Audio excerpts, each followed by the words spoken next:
Tonight, we have brand new photos of former Vice President Mike Pence sheltering in place on January 6th as pro-Trump rioters stormed the Capitol, chanting, "Hang Mike Pence."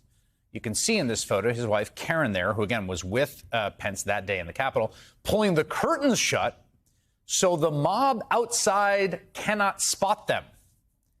Pence is the focus of tomorrow's January 6th committee hearing. There will be two live witnesses, both of whom I am really anxious to hear from. So one of them is Pence's former chief counsel, a guy named Greg Jacob. As the January 6th assault was underway, Jacob sent an all-time legendary email to a lawyer named John Eastman, who is, of course, one of Trump's coup plotters. Now, Eastman had pushed for Pence to overturn the election by himself, and with the Capitol literally under attack, this is what Greg Jacob emailed to coup plotter John Eastman. Quote, "I don't think a single one of those framers would agree with your position either. Certainly Judge Luttig has made clear he does not. And thanks to your bullshit, we are now under siege."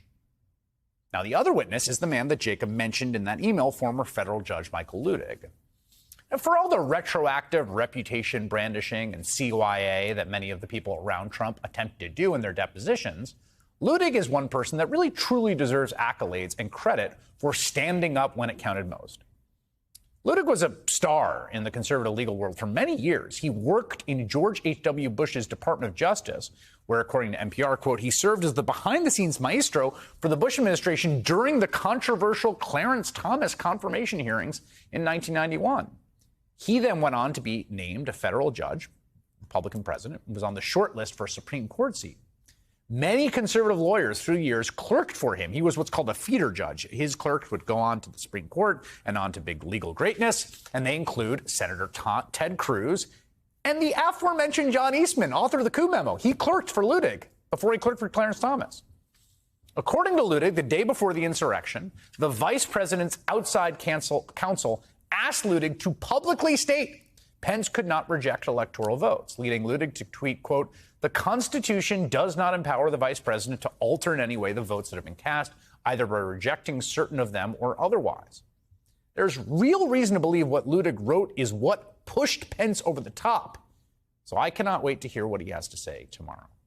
George Conway is himself a prominent conservative lawyer, a former Republican, and he joins me now. George, let's just start with the role that Luttig has played and his testimony tomorrow. I do think I find myself, watching Bill Barr and some of these other people, almost giving myself a sort of eye strain from how hard I'm rolling my eyes at now they tell us. Luttig, however, I think is in a different category. He was called upon to do this. What do you anticipate we'll hear from him tomorrow? Well, absolutely. I agree with you, Chris. I really want to hear this testimony. I think it's going to be a blockbuster moment in these hearings.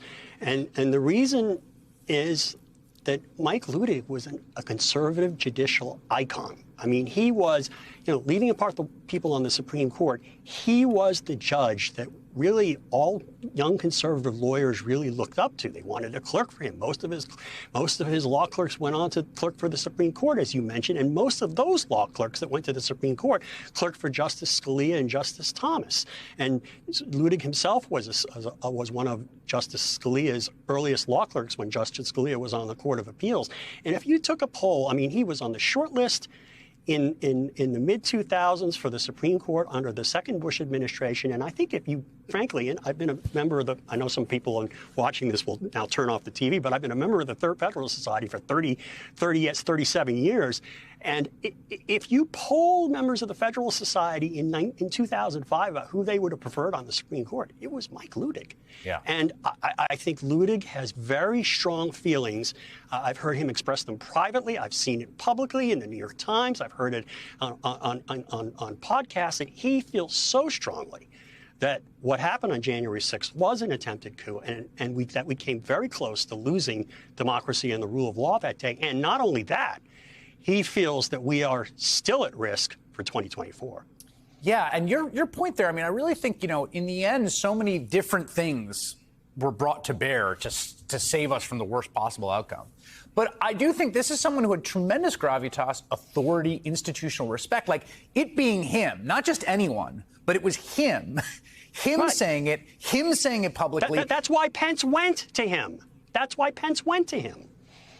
Right, and right? he ends up serving the role as the conscience of democracy in this entire thing. Michael Luttig, a guy who I remember thinking of like, oh, Judge Luttig, like the right-wing judge. Like, he's the guy.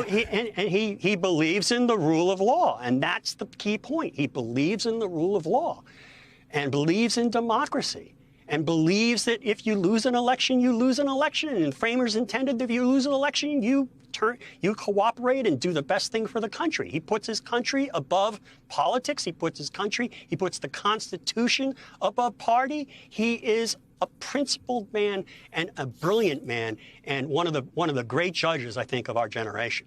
We're going to see him tomorrow in that hearing room along with Greg Jacob. One of the people that we've spent a lot of time thinking about is John Eastman, again, who interestingly, Federal Society member in different parts of the sort of the world of conservative legal folks. Again, a Luttig Thomas clerk, which has its own kind of, badge in that world. We have reporting out today that the House committee investigating the attack has obtained email correspondence between Virginia Ginny Thomas, the wife of Supreme Court Justice Clarence Thomas, and John Eastman. The email showed Thomas's efforts to overturn the election, meaning Ginny Thomas, were more extensive than previously known. This really starts to feel like a tremendous issue and problem.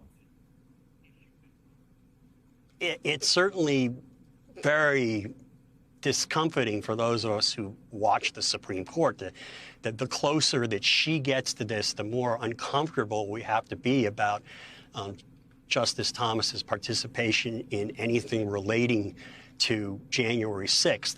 That being said, I'd like to see the emails to see exactly what she was doing, whether she was really involved in the cog and the nuts and bolts of the coup and the insurrection, or was she in the peanut gallery lobbing in thoughts and emails? I don't know what the facts are, but it's just it is very unusual and disturbing. Yeah, and that point about the peanut gallery is well taken. I mean, the facts matter here. I think the text to Mark Meadows felt a little bit like, here's something I saw on Facebook.